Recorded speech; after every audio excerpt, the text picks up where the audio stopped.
Alright guys, slowly but surely we're plugging away, making it happen. Let's talk about some of the things we've accomplished. Alright, let's color, mood, time of day. I started pumping in some orange in the greens. What I did there was on my opaque greens I mixed in some oranges. In the middle of those hills I put in that mixture right down the center of the hills because that's where the front highlight's at. Then I came in with some straight opaque orange followed by some pink over that golden orange highlights. So a bunch of highlights on the hills. Started off with the orange of that pony, then went over them with the pink neon purple berry from Spectra. You see how the colors are coming? See how that opaque really allows those colors to pop? The key with the opaque is start off with a real nice bright opaque color from the beginning. Let that be your foundation for a nice color, and work off that real nice color by just adding the subtle drops of more pigment concentration, or just more blue or more red or whatever, just to make it darker. That way each individual piece we're rendering here has its value and its shading based upon you just adding more color to that opaque. So slowly but surely, guys, we've got water reflections, we got grass, opaque grass blades. We'll go to a dark area, and over that dark area we'll go with a lighter opaque grass blade.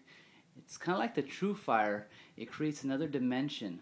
You know, like for instance, with the True Fire, you'll start off with the red or the molly orange, and you'll go over it with the gold and create another layer. Well, same thing like this. You start off in some areas with the darker green, and then you turn off this TV, and then you'll come over that darker green with the opaque like you've seen there in that grass blade. Notice the bridge. You got the highlights right in the dead center where the light's peeking right over that bridge. So this is how I paint. These are kind of the mindsets I got in my head. I'll show you the original. This is the original. And as you can see, we added quite a lot to the original. The original's pink in the bridge was just too much pink for me. There's too much of something in this whole image, so I had to do something different. I had to give it a little more pizzazz. And to me, I think it looks much better. But hey, you know, that's all about opinion. So the key here is, you know, nice bright colors, nice bright rainbow. We're still not done with the brightness, guys. It's going to get even brighter. The colors are going to get even more richer. But that's what it's all about.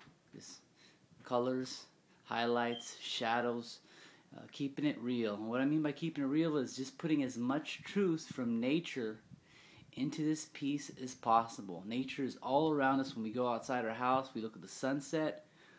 Observation, taking that information in, taking that truth in, taking that reality in, and transforming it into your own creations and applying it to your everyday paintings. And that's, to me, is the genesis of my success, is that exact thing right there. But for me, it's a little deeper. It's also my faith in the Lord and the belief that all things around us are creations and works of art.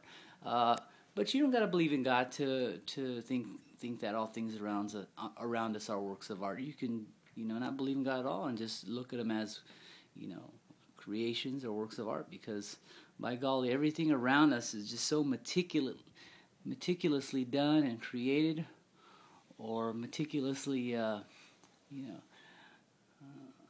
embodied with all these, realities that create beauty.